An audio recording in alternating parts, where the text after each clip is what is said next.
So welcome you all once again.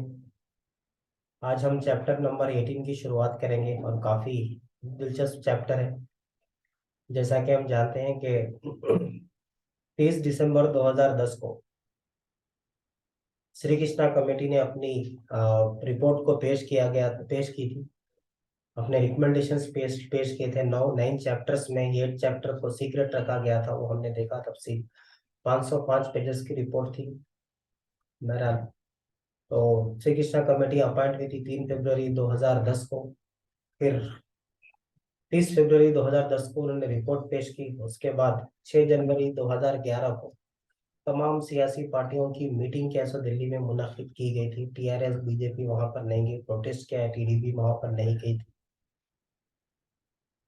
All party meeting में हिस्सा नहीं लिया था और मुस्तरद कर दिया था। ऑल पार्टी मीटिंग को रिजेक्ट कर दिया था। तो इन हालात में 2011 में ऑल पार्टी मीटिंग के बाद, क्योंकि श्री कृष्णा कमेटी की जितनी भी रिपोर्टें थी, एक तो जो 9th चैप्टर में जो 6 रिकमेंडेशन दिए थे, वो 6 रिकमेंडेशन में से 5th रिकमेंडेशन एक ही तेलंगाना के फेवर में था। बाकी पूरी रिपोर्ट अगर उसका अगर जायजा लिया जाए तो तकरीबन तेलंगाना के लिए कोई वो तेलंगाना के अवाम के लिए वो कोई कार्बन नहीं थी। तो इन हालात में श्री कृष्णा कमेटी की रिपोर्ट आने के बाद तेलंगाना में क्या क्या हालात पैदा हुए, क्योंकि तेलंगाना जॉइंट एक्शन कमेटी जो 24 दिसंबर 2009 को बन चुकी थी, उसके बाद भी बीच में भी एक साल जो श्री कृष्णा कमेटी का जो भी कार्रवाई चली, उसके बाद 2011 में तेलंगाना रियासत में क्या क्या हालात पेश आए, वो सब चैप्टर नंबर 18 में इन सब चीज़ों को डिस्कस किया गया। तो क्या क्या प्रोग्राम्स हुए, उन सब चीज़ों की तफसीलात को हम देखेंगे। खास तौर से मिलीनियम मार्च, नॉन कॉपरेशन, सकल जनूना सम्मे, वंटा वारकू, धूमधाम, ये कुछ इम्पोर्टेंट प्रोग्राम्स है। हंगर स्ट्राइक्स, और तो इन प्रोग्राम्स की तफसील डेट्स के साथ कब कब हुई। चलो असेंबली 2011 में भी चलो असेंबली हुआ था। पहली चलो असेंबली 10 दिसंबर 2009 को मुनक्किद करने वाले थे, लेकिन 9 दिसंबर 2009 को ही मरकजी हुकूमत ने अलहदा तेलंगाना रियासत की तश्कील का कैसा ऐलान कर दिया था। तो 10 दिसंबर की जो 10 दिसंबर 2009 की जो चलो असेंबली प्रोग्राम था, जो स्टूडेंट जेएसी ने ऐलान किया था मुनाकिद करने वाले थे, तो वो नहीं हो पाई क्योंकि अलहदा तेलंगाना रियासत का ऐलान हो चुका था। तो 2011 में भी चलो असेंबली हुई। तो ये सब चीज़ों की तफसीलात डेट्स के साथ हम देखेंगे क्या क्या हालात तेलंगाना के अंदर पेश आए। तो शुरू करते हैं चैप्टर 18। तो चैप्टर का नाम है पीपुल्स मूवमेंट और forms of the people's movement forms of protest. Okay, अगर मैं इसको उर्दू में अगर कन्वर्ट करने की या ट्रांसलेट करने की कोशिश करूं, अवामी तहरीक की एहतजाज की शक्लें, अवामी तहरीक की एहतजाज की शक्लें। ओके, तो ये चैप्टर का नेम है। तो यहाँ पर एक बहुत बड़ा स्टेटमेंट है, एग्जाम में सवाल आ भी सकता है, क्योंकि हमें जैसा मैंने कहा कि हर लाइन इंपॉर्टेंट है। तो यहाँ की आप लाइन को देखिए कि जब दस्तूरी यानी आइन के मुताबिक कायम होने वाले इदारे जब अवाम को अवाम के हुकूक देने में अगर नाकामयाब हो जाए, तो अवाम को ये चाहिए कि वो खुद अपने तौर पर अवाम को ये चाहिए कि वो खुद अपने तौर पर अपने हुकूक को पाने के लिए उनको एहतजाज करना चाहिए, उनको जद्दोजहद करनी चाहिए। ऐसा किसने कहा था? वेरी इंपॉर्टेंट बिट है। ऐसा किसने कहा था? बी आर अम्बेडकर ने कहा था। यानी मतलब बी आर अम्बेडकर ने जो ये फर्स्ट जो लाइन है या फर्स्ट जो सेंटेंस है वो यही है कि जब आईनी इदारे इंसानों को हुकूक देने में नाकामयाब हो जाते हैं। आईनी इदारे का मतलब क्या है?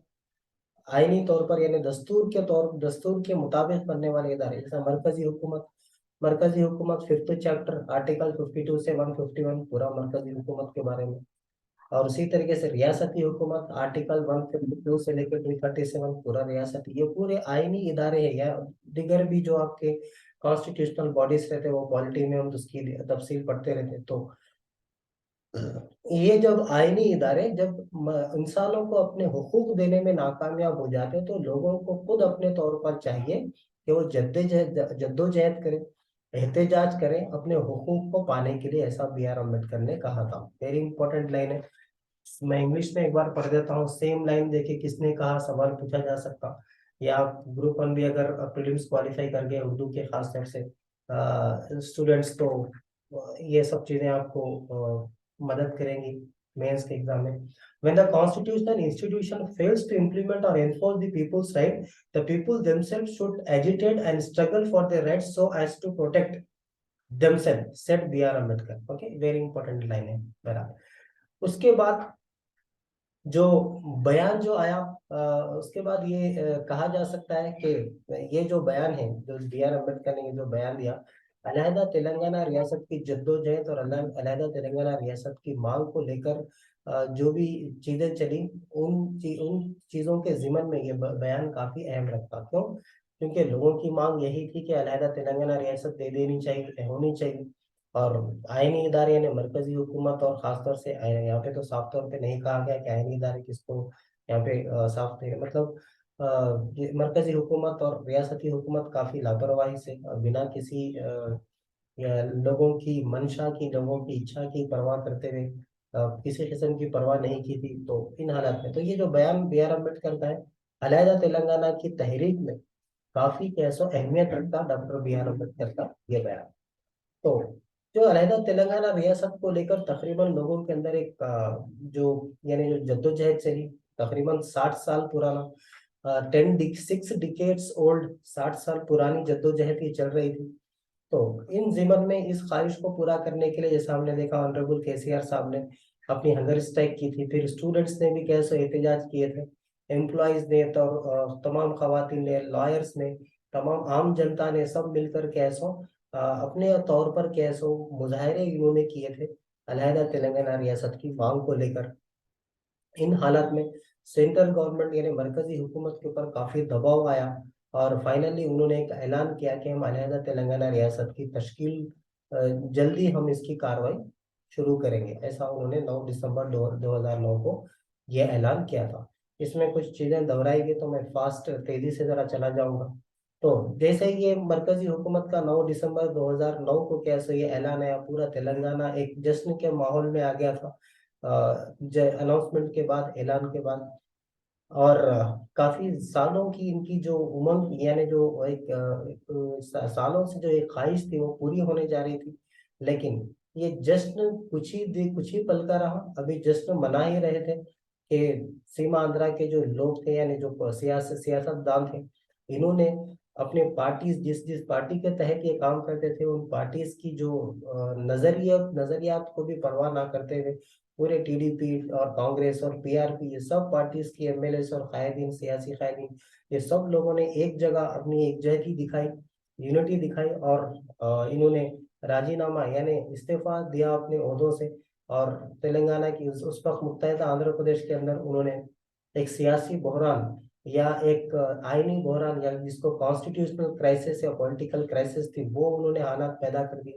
तो इन हालात में काफी मरकज पे फिर एक बार दोबारा काफी दबाव आया, खास तौर से जो आंध्रा के सियासतदान थे उनकी तरफ से। तो मरकज फिर एक बार मजबूर होकर 23 दिसंबर 2009 को इन्होंने फिर से एक ऐलान किया और ये कहा कि अलहदा तेलंगाना रियासत की तश्कील को लेकर बातचीत और इत्तेफाक राय की जरूरत है, तवील बातचीत और डिटेल डिस्कशन की जरूरत है। ऐसा ऐलान करते हुए इन्होंने अलहदा तेलंगाना रियासत की जो तश्कील थी उसको तो मुलतवी करने का ऐलान इन्होंने किया था, डायरेक्टली नहीं लेकिन इनडायरेक्टली इन्होंने यही कहा। Discussions and after the consensus यानी बातचीत और इत्तेफाक राय, इसको बुनियाद बनाते हुए 23 दिसंबर 2009 को फिर से एक ऐलान किया गया और अलहदा तेलंगाना रियासत की तश्कील को रोकने की क्या है सो इनडायरेक्टली उन्होंने बात। तो ये हालात के अंदर तमाम तेलंगाना के जो तबके से जितने भी लोग थे, तेलंगाना खित्ते में जितने भी लोग थे, पूरे लोग कैसे एकजुट हो गए। इनकी एक ही जो मंशा थी अलहदा तेलंगाना रियासत को लेकर तमाम अवाम यानी एक पूरे अवाम की ये तहरीक बनाते हुए इन्होंने कार्रवाई शुरू की। और उसी दिमन में 24 दिसंबर 2009 को जॉइंट एक्शन कमेटी बनाई गई थी। जॉइंट एक्शन अलहदा तेलंगाना रियासत की मुहिम को तेज करने के लिए और अवामी जद्दोजहद यानी अवामी तहरीक बनाने के लिए 24 दिसंबर 2009 को जॉइंट एक्शन कमेटी बनाई गई थी। ये हम पिछले लेक्चर्स में भी इसको पढ़ के आए मेरा। तो जॉइंट एक्शन कमेटी ने काफी एहतजाजी प्रोग्राम मुनाफिद किए और तहरीक को काफी आगे बढ़ाया। और जितने भी तमाम तबकात के जो लोग थे तेलंगाना के अंदर, इन सब लोगों को कैसे शामिल करके काफी तहरीक कैसे जॉइंट एक्शन कमेटी ने चलाई। और खास तौर से क्या क्या प्रोग्राम मुनाफिद किए, एक नॉन कॉपरेशन मिलीनियम मार्च, सकला जनुला समिट यानी इसको पीपुल्स स्ट्राइक कहा जाता, Sagara Haram, human chain, human chain at Sagar, Hussain Sagar के पास हुमेन चेन यानी इंसानी जंजीर। और उसी तरीके से पार्लियामेंट चलो पार्लियामेंट या संसद यात्रा जिसको कहा जाता, पार्लियामेंट यानी संसद, चलो असेंबली, इन सब प्रोग्राम को जॉइंट एक्शन कमेटी ने मुनक्किद किया। तो इन हालात में तो मुख्तलिफ तरीकों से इन्होंने तहरीक को आगे बढ़ाया जॉइंट एक्शन कमेटी ने। और ख़ास तौर से इस तहरीक के अंदर जिसको सकाफती विरासत, इसको भी नज़र में रखते हुए सकाफती विरासत यानी कल्चरल इनहेरिटेंस जो कहा जाता, इन सब चीज़ों को भी क्या सो उन्होंने डयास के थ्रू या धरनास ये स्टेजेस जो भी लगाए जाते थे वहाँ पे सकाफती विरासत को कैसे इन्होंने लोग तेलंगाना की जो सकाफती विरासत थी उसको बताने की कोशिश की, तेलंगाना के लोगों को जीने के तरीके को कैसे बताने की कोशिश की। उसी तरीके से जो ख्वाहिश थी लोगों के अंदर के अलहदा तेलंगाना रियासत को पाने की, तो उसको सकाफती सरगर्मियों के जरिए से और तहरीक तहरीक को आगे बढ़ाते हुए पुरअमन तरीके से आगे बढ़ाते हुए जॉइंट एक्शन कमेटी ने काम किया था। और खास तौर से जॉइंट एक्शन कमेटी ने जो काम किए थे, एक तो वंटावार को धूमधाम था, कल्चरल प्रोग्राम्स थे जिसको सकाफती प्रोग्राम्स भी कहा जाता, उसी तरीके से वुमेन चेंज जिसको तेलुगु में मानव हारम कहा जाता, उसी तरीके से डयास लगा के बतकम्मा प्रोग्राम यानी बतकम्मा फेस्टिवल को डयास के ऊपर मनाया जाता था। उसी तरीके से बोनालू फेस्टिवल को भी मनाया जाता था, ताकि बोनालू फेस्टिवल भी तेलंगाना के अंदर एक कल्चर का हिस्सा है, सकाफत का एक हिस्सा है। तो उसको भी क्या है सो इस एजुटेशन के अंदर डयास जो भी डयास लगाए जाते हैं, जो भी प्रोग्राम्स होते हैं, तो उनमें उन सब में इन सब चीज़ों का भी मुजाहरा किया जाता था। उसी तरीके से क्या है सो क्या एहतजाज करते थे किस चीज़ को लेकर, कोई किसी लीडर का या हुक्मरानों का पुतला बना के फिर उनके आखिरी रसूमात यानी जनाजे की शक्ल में इस तरीके से क्या बोलते हैं एहतजाज किया करते थे लोग। उसी तरीके से जॉइंट एक्शन कमेटी के तहत कैंडल रैलीज, उसी तरीके से मुजस्सिमों को जलाना, हुकूमत के मुजस्सिमों को, चीफ मिनिस्टर के या वजीर आजम के मुजस्सिमों को जलाना, ये भी क्या करते थे। और जब जब भी क्या है सो जो भी तहरीक में शामिल होने वाले खासतौर से नौजवान जब सुसाइड कर लेते, तो इनकी आखिरी रसूमात जब भी अंजाम दी जाती थी तो वहां पे भी प्रोटेस्ट होता था, वहां पे भी एहतजाज होता था। जो भी नाशों को लेकर रास्ता रोको, धरनास और मुख्तलिफ किस्म के एहतजाज भी कैसो लोग किया करते थे तेलंगाना की ख्वाहिश को जाहिर करने के लिए। तो मुख्तलिफ अंदाज में तहरीक चली बहरहाल। और मुख्तलिफ तबकात के लोग यानी पूरी तेलंगाना की अवाम और ख़ास तौर से जो शायर हजरात है वो, और उसी तरीके से राइटर्स यानी मुसन्निफ हजरात, उसी तरह से सिंगर्स, आर्टिस्ट यानी फनकार हजरात, स्टूडेंट्स, लॉयर्स, जर्नलिस्ट, वुमेन्स यानी खवातीन, एम्प्लॉयज, और उसी तरीके से डॉक्टर, सिविल सोसाइटी, उसी तरीके से मुख्तलिफ कैस्ट से ताल्लुक़ रखने वाले लोग और मुख्तलिफ मजहब से ताल्लुक़ रखने वाले लोग, इन सब लोगों ने मिलकर पूरी तेलंगाना की आवाम ने कैसो तहरीक में कैसे एक अपना अहम रोल अदा किया था। सब एकजुट हो गए थे और एक ही उनका मंशा था, एक ही उनकी ख्वाहिश थी, वो ये थी कि अलहदा तेलंगाना रियासत। तो तेलंगाना रियासत की तहरीक को अगर देखा जाए तो काफी अहमियत रखती, क्योंकि एक यूनिकनेस, एक क्या बोलते हैं इसके अंदर एक यूनिकनेस इसके अंदर पाया जाता है। ओके, तो अब देख लेते हैं नॉन कॉपरेशन। सबसे पहला वेरी इंपॉर्टेंट बिट है, इसमें सवाल पूछे जाने के चांसेस रहते हैं। नॉन कॉपरेशन को अगर मैं उर्दू में ट्रांसलेट करूं प्योर उर्दू में, तो अदम ताउन की हड़ताल, अदम ताउन की हड़ताल। तो क्या था ये देखेंगे। जॉइंट एक्शन कमेटी बनने के बाद नॉन कॉपरेशन एक पहला प्रोग्राम था। खास तौर से नॉन कॉपरेशन क्या महात्मा गांधी ने 1920 में हम जो इंडिपेंडेंस का जो तहरीक है, इंडिपेंडेंस हिंदुस्तान की इंडिपेंडेंस मूवमेंट, उन सब चीजों में हम पढ़ चुके हैं, इंडियन हिस्ट्री में आता हूँ। तो महात्मा गांधी ने भी नॉन कॉपरेशन किया था, तो उन याददाश्त को ताज़ा करने के लिए, क्योंकि महात्मा गांधी ने ब्रिटिश यानी अंग्रेजों के खिलाफ नॉन कॉपरेशन किया था, इंडिपेंडेंस स्ट्रगल यानी आज़ादी की जद्दोजहद में, तहरीक में, तो उसकी याददाश्त को जिमन में रखते हुए या मद्देनजर रखते हुए नॉन कॉपरेशन मूवमेंट को फिर से जॉइंट एक्शन कमेटी ने मुनक्किद किया था। तो ये क्या था एक्चुअली, कि सेंट्रल गवर्नमेंट के इल्म में ये बात जाए कि लोगों के अंदर एक उमंग है अलहदा तेलंगाना रियासत को लेकर। ओके, ताकि ये नॉन कॉपरेशन करने का मकसद ही होता, सेंट्रल गवर्नमेंट और मरकजी हुकूमत और रियासती हुकूमत के तक ये बात पहुंचे, नोटिस पहुंचे। ओके, बराबर।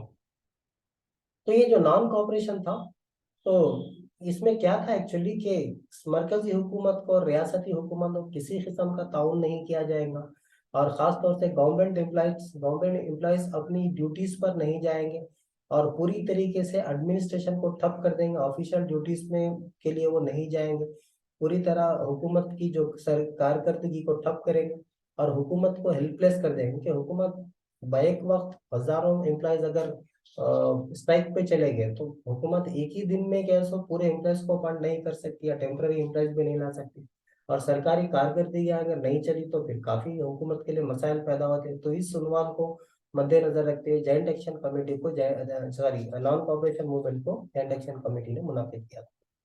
तो उसकी और तफसीलात देख लेते हैं। जॉइंट एक्शन कमेटी का यह ख्याल था और ये मानना था कि अलहदा तेलंगाना रियासत को हम तभी पा सकते जब पुरअमन तरीके से क्या है सो मुख्तलिफ अंदाज में हम जद्दोजहद करें। तो और इसी को मद्देनजर रखते हुए नॉन कॉपरेशन का इन्होंने ऐलान किया था। और जाहिर बात है एक ही इनका मुतालबा था या डिमांड था, वो क्या था, तेलंगाना के बिल को, यानी अलहदा तेलंगाना के बिल को पार्लियामेंट में पेश कर दिया जाए। इस वाहिद मुतालबे के साथ, इस वाहिद डिमांड के साथ उन्होंने नॉन कॉपरेशन को मुनाफिद किया था जॉइंट एक्शन कमेटी में, जो 24 दिसंबर 2009 को बनी थी। तो जहां तक नॉन कॉपरेशन की बात की जाए तो एम्प्लॉयज ने अपना एक अहम रोल अदा किया। एम्प्लॉयज के साथ भी क्या है सो मुख्तलिफ सियासी जमातें, स्टूडेंट्स, लॉयर्स और मुख्तलिफ अवामी तंजीमें, पीपल्स ऑर्गेनाइजेशन, इन लोगों ने भी क्या है सो अपना एक अहम रोल अदा किया था। तो जॉइंट एक्शन कमेटी ने 12 फरवरी 2013, वेरी इंपॉर्टेंट है, ओके, नॉन कॉपरेशन का क्या है सो पूरा तफसीली शेड्यूल उन्होंने दिया था। टाइम टेबल कहिए आप, शेड्यूल कहिए, जो भी कहिए। ओके, तो शेड्यूल क्या था देखिए। 13 फरवरी 2011 को हर गांव गांव में, यानी देहाती सतह पर क्या है सो स्ट्राइक किया जाएगा, स्ट्राइक अनाउंसमेंट किया जाएगा, स्ट्राइक करने के लिए अनाउंसमेंट किया जाएगा।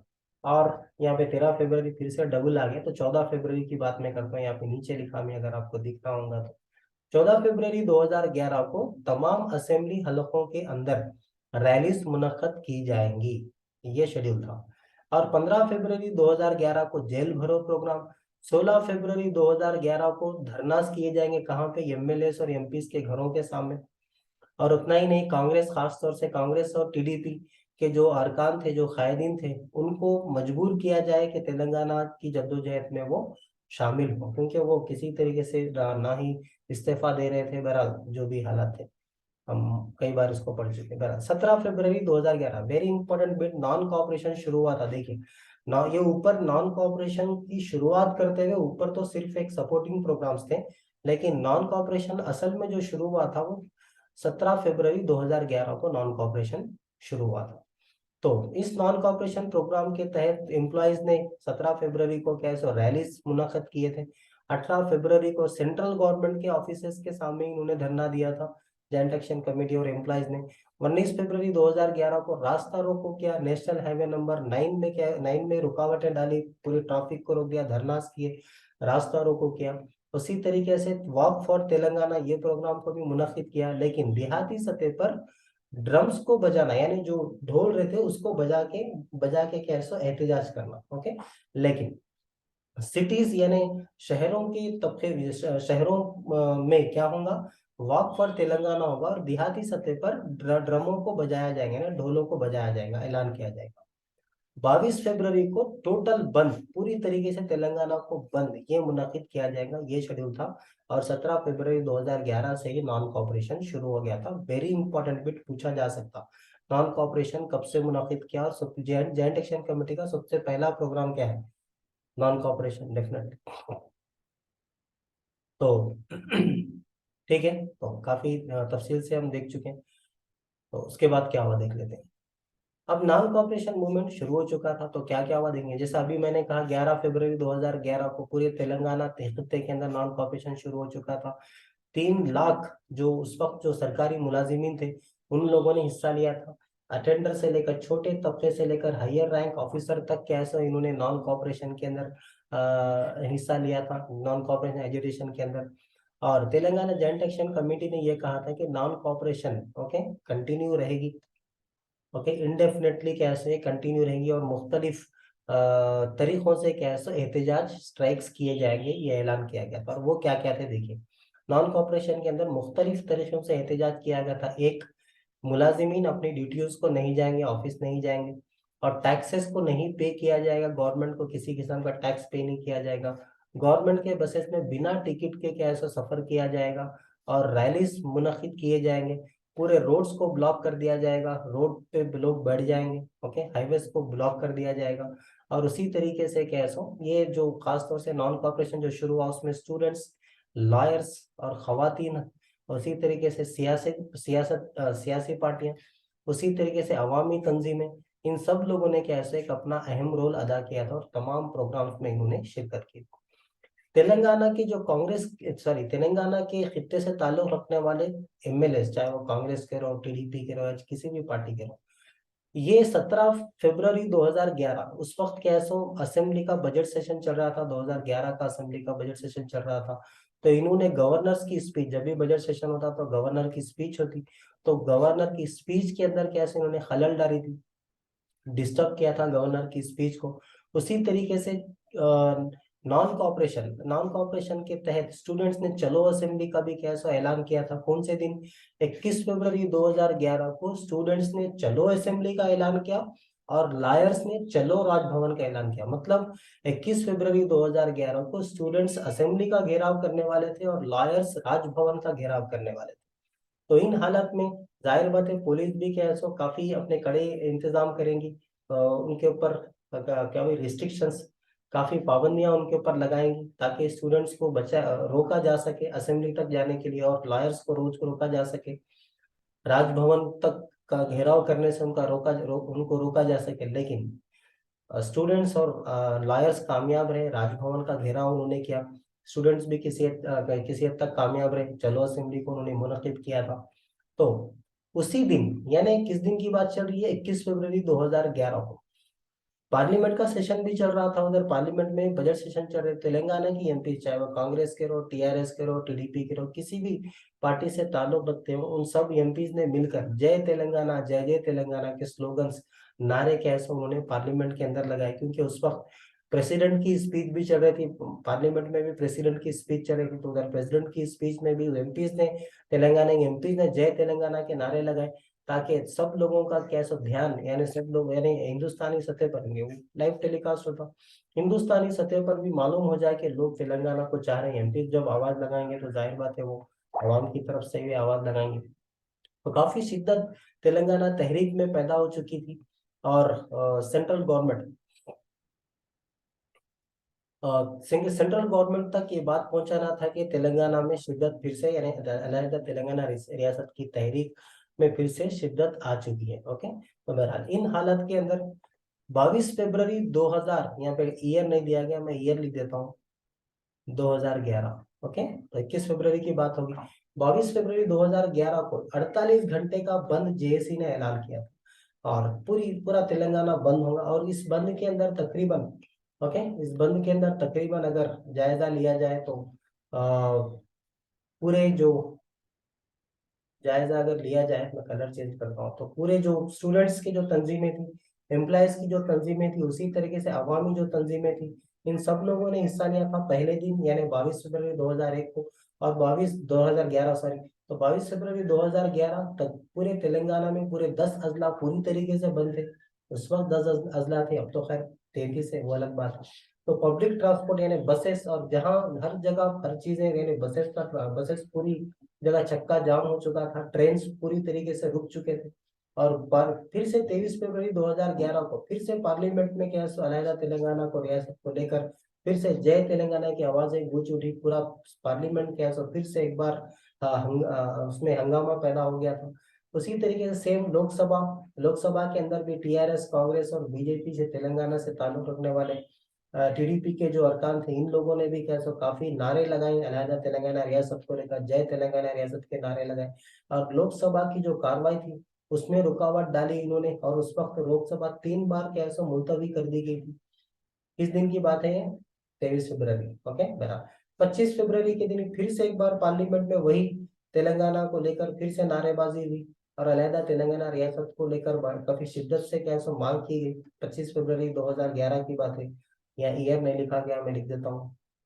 तो फिर 25 फरवरी 2011 ये भी काफी अहम दिन है। यहाँ पे क्या हुआ था, एक पी नारायण, ये एक अनंतपुर के क्या कहते हैं उसको, अनंतपुर से ताल्लुक रखने वाले एक एक फर्द थे, यानी एक आदमी थे। इन्होंने हाई कोर्ट के अंदर एक केस फाइल कर दिया था, क्योंकि उस वक्त नॉन कॉपरेशन चल रहा था तेलंगाना रियासत में। जो सरकारी जो मुलाजिमीन थे वो नॉन कॉपरेशन या पेन डाउन स्ट्राइक पे थे। तो इन हालात में government employees pen down strike किस तरीके से कर सकते हैं, कौन सी किस इजाजत से ये लोग कर रहे हैं पेन डाउन स्ट्राइक और नॉन कॉपरेशन, किस तरीके से किसने इनको इजाजत दी, इनको इस उन्वान को लेकर उन्होंने हाई कोर्ट में कैसे केस फाइल कर दिया था। कब फाइल करा? 25 फरवरी 2011। फिर 26 फरवरी 2011 की बात है, सेक्रेटरीट भी क्या है सो एक मैदान जंग का क्या की तरह नुमाया हो चुका था। आंध्रा और तेलंगाना के एम्प्लॉयज के बीच में जो झड़पें होंगी उसको लेकर ये मैदान जंग की तरह क्या है सो सेक्रेटेरिएट उस वक्त, अब तो खैर सेक्रेटेरिएट टूट गया और अब नया सेक्रेटेरिएट बिल्डिंग बन रही। बराबर। तो काफी स्ट्राइक्स हुए, काफी एहतजाज लोगों ने किया, खासतौर से एम्प्लॉयज ने, जेएसी के लीडर्स ने। तो कहाँ पे एहतजाज किया है? सेक्रेटेरिएट के गेट पर क्या है सो एम्प्लॉयज के लीडर्स ने 26 फरवरी को, एम्प्लॉयज के लीडर्स और जेएसी के लीडर्स ने एहतजाज किया था। किस चीज को लेके एहतजाज किया था? कि सरकार ने उनको बातचीत के लिए बुलाया था 17 फरवरी 2011 को। गवर्नमेंट एम्प्लॉयज की कैसो नॉन कॉपरेशन स्टार्ट हो चुका था, लेकिन जब सरकार ने 26 फरवरी को बातचीत के लिए बुलाया, और ये जब ये जेएसी के लीडर्स और एम्प्लॉयज के लीडर जब सेक्रेटरीट के गेट पर पहुंचे, तो वहां पे कैसे इनको अंदर आने नहीं दिया गया। पुलिस ने वहां पे इनको रोक दिया था, सिक्योरिटी ने रोक दिया। तो वहीं पे गेट के पास बैठ के इन्होंने स्ट्राइक किया था, प्रोटेस्ट किया था, एहतजाज किया था। तो इस हालत में वहीं से शंकर राव गुजर रहे थे, मिनिस्टर को जब मालूम हुआ कि तेलंगाना के मुलाजिमीन और जेएसी के लीडर्स कैसे उनको रोक दिया गया। सरकार ने बातचीत के लिए बुलाया, लेकिन सिक्योरिटी ने रोक दिया। सिक्योरिटी को ये चाहिए था कि सरकार ने बुलाया तो उनको अंदर जाने देना चाहिए था। जब मिनिस्टर शंकर राव जब मिनिस्टर थे, तो उनको जब मालूम हुआ था, तो वो भी अपनी गाड़ी से उतर के आए और एम्प्लॉयज के साथ सेक्रेटरीट के गेट पे बैठे, और तेलंगाना रियासत को लेकर जो तहरीक चल रही थी उन लोगों का साथ, यानी एम्प्लॉयज यूनियन के लीडरों का और जेसी लीडर्स का साथ दिया इन्होंने। और सेक्रेटरीट के गेट पर क्या है ये हंगर स्ट्राइक पे ये तमाम लोग बैठे थे, वहां पे जाके मिनिस्टर शंकर राव भी बैठ गए और एहतजाज में शामिल हो गए, और इन्होंने साथ दिया एम्प्लॉयज का और जेएसी के लीडर्स का। तो उसी वक्त, उसी उसके बाद 1 मार्च 2011 ये तेलुगु में एक एहतजाजी प्रोग्राम किया गया था, पल्ले पल्ले पट्टाला बेगी।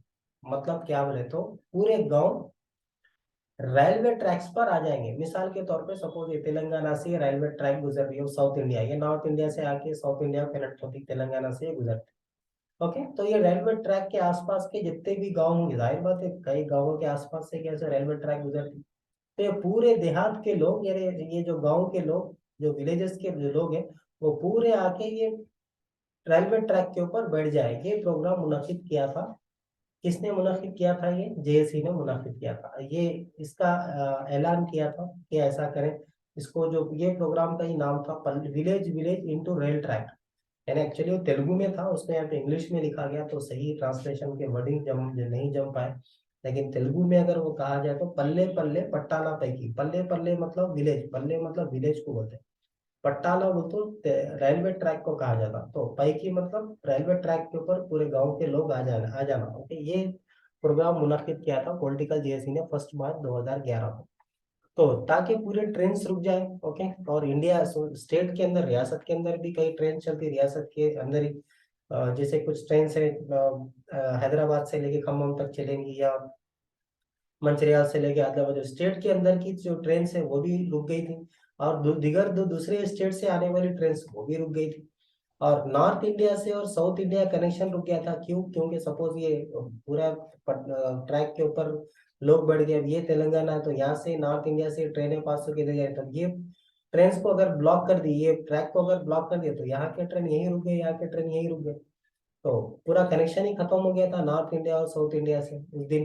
तो पल्ले पल्ले पट्टाला पैगी ये प्रोग्राम को मुनाफिक जेएसी ने किया था। तो इस तरीके से, तो जो मैंने पीछे जो आपको कहा था, गुज़िश्ता जो कुछ देर पहले हम पढ़ के आए कि हाई कोर्ट में जो नारायण जो थे, जो जिन्होंने अनंतपुर से जो ताल्लुक रखने वाले, इन्होंने हाई कोर्ट में जो पिटीशन दिया था, उस पिटीशन की सुनवाई करते हुए 1 मार्च 2011, तो पिटीशन उन्होंने कब दिया था वो हम ऑलरेडी डेट के साथ पढ़े, 25 फरवरी 2011। यहाँ पे देखिए, मैं यहाँ पे फिर से उसको अंडरलाइन कर रहा हूँ। ओके, आपको यहाँ अगर दिख रहा होगा, राइट, ओके, ये तो नारायण जो अनंतपुर से ताल्लुक रखने वाले थे, इन्होंने पिटीशन दिया था हाईकोर्ट में, केस फाइल किया था।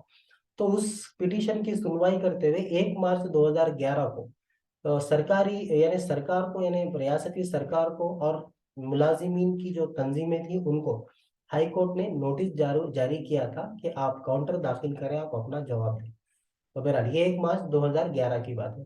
फिर 4 फरवरी 2011 यहाँ पे दिया गया, लेकिन ये गलत है। ये फरवरी को निकाल के यहाँ पे मार्च लिख दीजिएगा, इट इज एब्सोल्युटली रॉन्ग, क्योंकि मैं वजह बताता हूँ। वो 4 फरवरी 2000 मार्च की बात है, क्योंकि 1 मार्च 2011 की बात चल रही, तो उसके बाद 4 मार्च 2011 आएंगी। तो जेएसी एम्प्लॉइज को, यानी पूरे जॉइंट एक्शन कमेटी, जो मुलाजिमीन की जो जॉइंट एक्शन कमेटी, उनके लीडर्स को सरकार ने बुलाया था। सब कमेटी ऑफ मिनिस्ट्री, ये जो मिनिस्टर्स की एक कमेटी बना दी गई थी इन हालात में, इन हालात का मुकाबला करने के लिए सरकार ने बना, उनसे तबादले ख्याल करने के लिए, डिस्कशंस करने के लिए कैसे सरकार ने बुलाया था। बाद में चीफ मिनिस्टर ने भी इन सब लोगों से बातचीत की थी। वो कौन सा दिन था? 4 मार्च 2011। यहाँ पे 4 फरवरी 2011 लिखा गया है, फरवरी ये रॉन्ग है, गलत है, 4 मार्च 2011। तो 4 मार्च 2011 को चीफ मिनिस्टर ने और मिनिस्टर्स की सब कमेटी ने, क्योंकि एम्प्लॉयज नॉन कॉपरेशन कर रहे थे, मूवमेंट में कैसे हिस्सा ले रहे थे, तो एम्प्लॉयज के जो यूनियंस थे उनसे, उनके लीडर्स से बातचीत करने के लिए सरकार ने 4 मार्च 2011 को सेक्रेटरीट में एक मीटिंग बुलाई थी। चीफ मिनिस्टर के साथ भी इनकी मीटिंग हुई, और गवर्नमेंट ने कैसा जवाब दिया था, वो भी साजगार था, यानी एम्प्लॉयज के हक में सरकार ने जवाब दिया। और सरकार ने ये कहा कि हम आपको लिख कर देंगे कि हम आपकी जो भी डिमांड्स है, आपकी जो भी मांगे हैं, उनको पूरी करेंगे। जब सरकार ने ऐसा कहा कि हम लिख कर देंगे, तो एम्प्लॉयज ने कहा ठीक है, एक अग्रीमेंट बना लो, आप भी साइन कर दो, हम भी साइन कर दें, हम ये साइन करें कि हमने मांग की, आप ये साइन करिए कि हम राजी हैं, इन मांगों को हम पूरा करेंगे, इस तरीके से आप साइन कर दीजिए। तो बहरहाल एक अग्रीमेंट हुआ, और वो अग्रीमेंट में कैसा साइन किया था, जेएसी के एम्प्लॉयज के यूनियन के लीडर्स ने साइन किया, मिनिस्टर्स ने साइन किया। तो अग्रीमेंट क्या था, देखिए, 4 मार्च 2011 को जो अग्रीमेंट एम्प्लॉयज और हुकूमत के बीच में जो साइन हुआ था चीफ मिनिस्टर की बातचीत के बाद, रिटर्न मिनिस्टर्स ने रिटर्न लिख के दिया था, वो क्या था देखिए, प्रेसिडेंशियल ऑर्डर्स, यानी प्रेसिडेंशियल ऑर्डर्स, ये कब 1975 की बात है, हम पहले के चैप्टर्स में उसकी तफसीलात हम पढ़ के आ चुके हैं प्रेसिडेंशियल ऑर्डर के बारे में। तो प्रेसिडेंशियल ऑर्डर की अमलावरी को लेकर, इम्प्लीमेंटेशन को लेकर एक कमेटी बनाई जाएगी। नंबर 1 डिमांड, सरकार ने कहा ठीक है, लिख कर दिया कि ठीक है, हम अग्री, हम एक कमेटी बना देंगे प्रेसिडेंशियल ऑर्डर की अमलावरी को लेकर। और उसी तरीके से मरकजी हुकूमत एक एम्प्लॉयज यूनियन का, लीडर्स का एक वफद, एक डेलीगेशन क्या है, सो दिल्ली को लेके जाएगी, और दिल्ली में वो वजीर आजम से बात करेगी। इस चीज को लेकर बात करेगी, 14F को निकाल दिया जाए, इस डिमांड को लेकर वजीर आजम से एम्प्लॉयज की जेएसी यूनियन बात करेगी, जॉइंट एक्शन कमेटी बात करेंगी, और वजीर आजम से मिलाना और दिल्ली को लेके जाना, ये सब जिम्मेदारी किसकी होगी? रियासती हुकूमत की होगी, ताकि प्रेसिडेंशियल ऑर्डर्स के अंदर जो 14F है उसको निकाल दिया जाए, कॉन्स्टिट्यूशनल अमेंडमेंट कर यानी दस्तूर में तब्दीली कर ये प्रेसिडेंशियल ऑर्डर के 14F को निकाल दिया जाए। वो हैदराबाद फ्री जोन अगर ये निकाल दिया, तो फिर हैदराबाद फ्री जोन नहीं रहता, 6th जोन के अंदर आया था, फिर तेलंगाना के एम्प्लॉयज को ही वहाँ पे एम्प्लॉयमेंट यानी अपॉइंटमेंट दिया जा सकता। उसी तरीके से चीफ सेक्रेटरी की सदारत में एक सुपरवाइजरी कमेटी बना दी जाएगी, एक जांच कमेटी बना दी जाएगी। वो जांच कमेटी जो चीफ सेक्रेटरी की सदारत में जो जांच कमेटी होंगी, वो काम क्या करेंगी कि sub committee of the ministers और असेंबली के मेंबर्स उसके अंदर होंगे, और उसके सदर चीफ सेक्रेटरी होंगे, और ये सब मिलकर क्या है, सो प्रेसिडेंशियल ऑर्डर्स की अमलावरी के लिए क्या है, सो जांच करेंगे।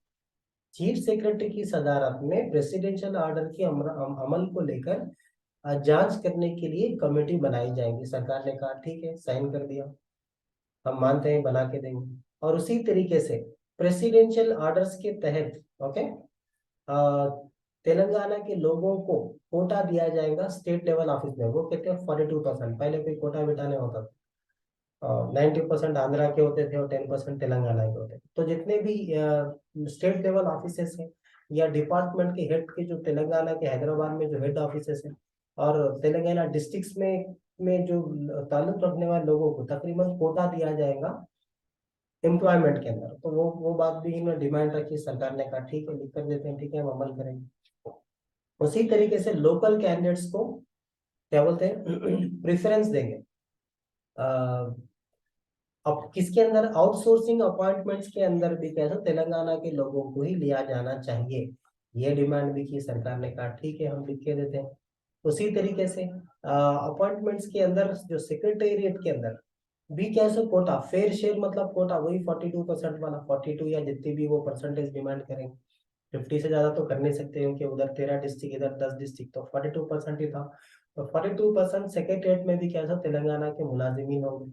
और उसी तरीके से आउटसोर्सिंग के एम्प्लॉयज के अपॉइंटमेंट्स में भी कैसा स्टेट लेवल ऑफिस के अंदर भी तेलंगाना के लोगों को लिया जाना चाहिए। डिस्ट्रिक्ट लेवल में जो आउटसोर्सिंग पोस्ट है उसमें सिर्फ तेलंगाना के लोगों को लिया जाना चाहिए। ये सब चीजों के ऊपर एक अग्रीमेंट हुआ एम्प्लॉयज के और स्टेट गवर्नमेंट के दरमियान।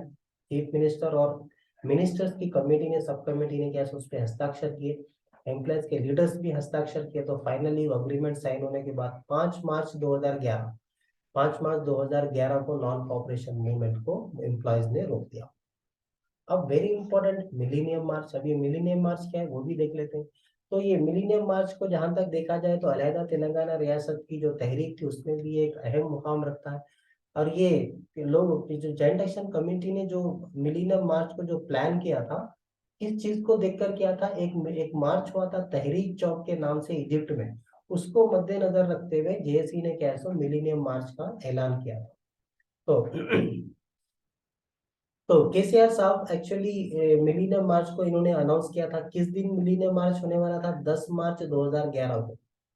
यानी टैंक बंड पे क्या है पूरे तेलंगाना के अवाम क्या है वहां पे मार्च करेंगी, यानी चलते हुए वहां से जाएंगे, मार्च पास जो कहते हैं जो भी, ताकि मरकजी हुकूमत पे और रियासती हुकूमत में दबाव गिरे अलहदा तेलंगाना रियासत को लेकर बिल पार्लियामेंट में पेश किया जाने पर। एक्चुअली उस वक्त हुआ ये था कि इंटरमीडिएट बोर्ड के जो एम्प्लॉयज थे उनकी हंगर स्ट्राइक चल रही थी। और उस हंगर स्ट्राइक के कैंप को मुखातिब करने के लिए केसीआर साहब बोर्ड ऑफ इंटरमीडिएट के पास वहां पे पहुंचे थे।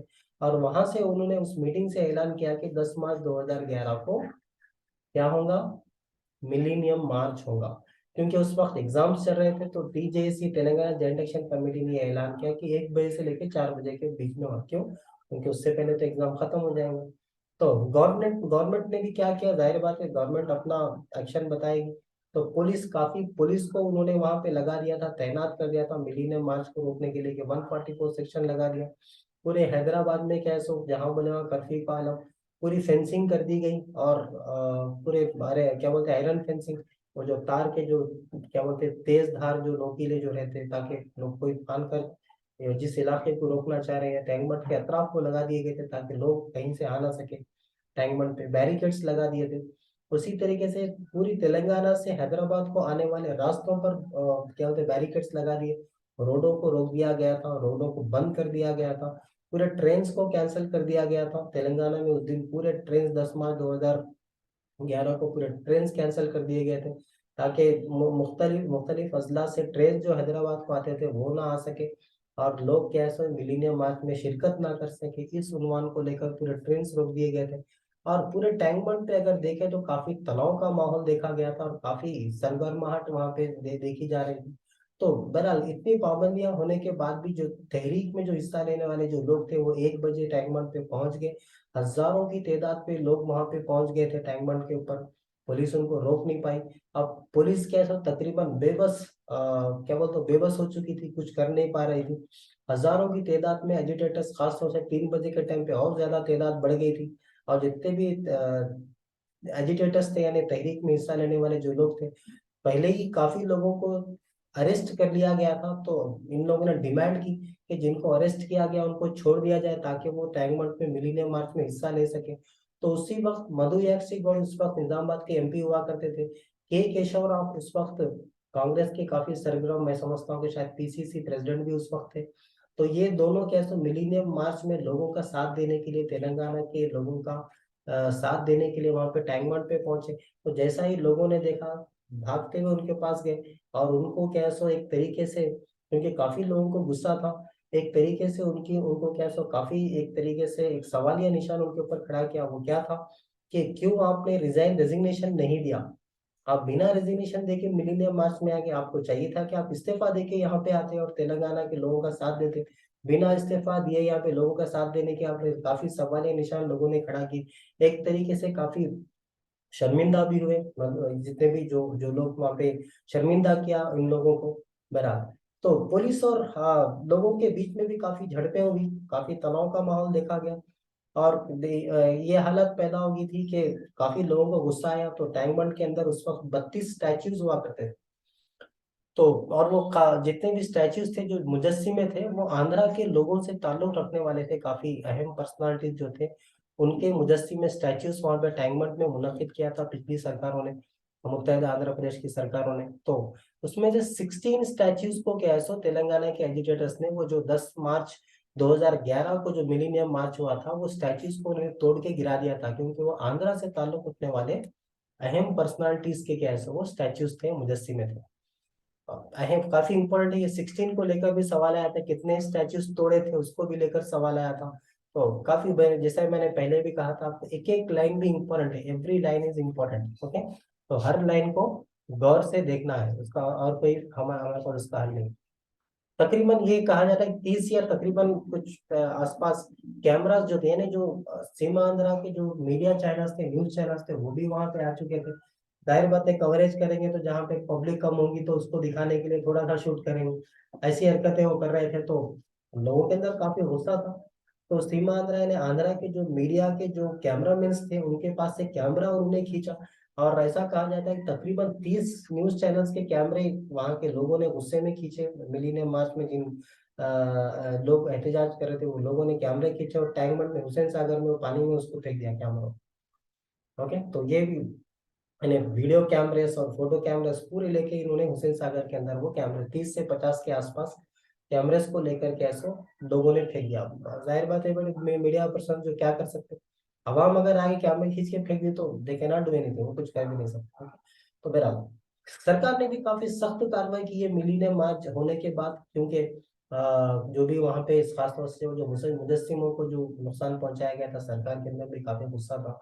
तो मिलीनियम मार्च में हिस्सा लेने वाले खासतौर से केसीआर यानी जनाब कल्वाकुंडला चंद्रशेखर राव साहब, हरीश राव साहब, केटीआर साहब, कोदंडा राम साहब और लायर किरण नाम के एक लायर थे उन पर, और न्यू डेमोक्रेटिक पार्टी के अरकान, इन सब लोगों के ऊपर अटेम्प्ट टू मर्डर का केस सरकार ने बुक किया था। खैर, बहरहाल मिलीनियम मार्च काफी सक्सेसफुल रहा। और अलहदा तेलंगाना रियासत को लेकर जो ख्वाहिश थी, वो ख्वाहिश को सारी हिंदुस्तानी सतह पर कैसे लोग कैसे अपनी डिमांड को, अपने मुतालिबों को कैसे सारी हिंदुस्तानी सतह पर पहुंचाने में लोग मिलीनियम मार्च के तहत कामयाब हो चुके थे। अब देख लेते हैं सकल जुलूस असम में, ये भी काफी इंपॉर्टेंट है। तो सकल जुलूस असम की अगर बात की जाए तो हिंदुस्तान तेलंगाना की तारीख में क्या है ये भी एक काफी अहमियत रखती है। तो तेलंगाना की पूरी जो समाज था, तेलंगाना की पूरी जो सोसाइटी थी, वो सब एकजुट हो गई थी सकल जुलूस असम के अंदर। 42 डेज का चला और तमाम अवाम ने, तेलंगाना के तमाम तमाम अवाम ने कैसे इसमें शिरकत की थी। मुनफरिद तरीके से क्या है तेलंगाना की तारीख में सेकुलर जनरल असम्बली माना जाता है।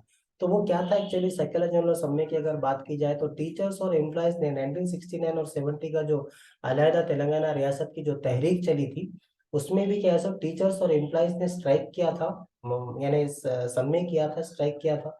लेकिन क्योंकि कायदीन सही नहीं थे, उसकी वजह से वो सक्सेस नहीं हो पाया था, अलहदा तेलंगाना रियासत को बनाने में हम नाकामयाब हो गए थे। लेकिन 1974 में भी 20 दिन की क्या है रेलवे के जो एम्प्लॉयज थे उन्होंने भी काफी बड़ी तहरीक की थी हिंदुस्तानी सतह पर। और ऐसा माना जाता है कि जंगे आजादी की जद्दोजहद के बाद 1974 में जो रेलवे एम्प्लॉयज ने जो किया था, वो दूसरे टाइप की थी हिंदुस्तान की आजादी की जद्दोजहद के बाद, वो सेकंड नंबर की थी 1974 वाली जो 20 दिन चली रेलवे एम्प्लॉयज ने जो किया था। तो उसी से क्या बोलते हैं इंस्पायर होकर और उसी से क्या है जागरूक होकर सकल सकल जनोला सम्मेलन को क्या जेएसी ने मुनक्किद किया था, ताकि मरकजी और रियासती हुकूमत पे क्या सो दबाव डाल सके, प्रेशर डाल सके कि अलहदा तेलंगाना बिल को क्या सो पार्लियामेंट में पेश कर दिए जाने पर। तो इन हालात में काफी एम्प्लॉयज, टीचर्स और लेक्चरर्स, यूनिवर्सिटी के जो प्रोफेसर्स, इन लोगों ने भी हिस्सा लिया था, नॉन टीचिंग स्टाफ यूनिवर्सिटी का और दीगर स्कूल से कॉलेजेस का, उसी तरीके से म्यूनसिपालिटी, पंचायत राज, इलेक्ट्रिसिटी, सिंगरेनी, आरटीसी के मुलाजिमीन और उसी तरीके से पूरे तेलंगाना के तमाम लोगों ने इस सकला जनुला सम्मेलन में क्या सो हिस्सा लिया था।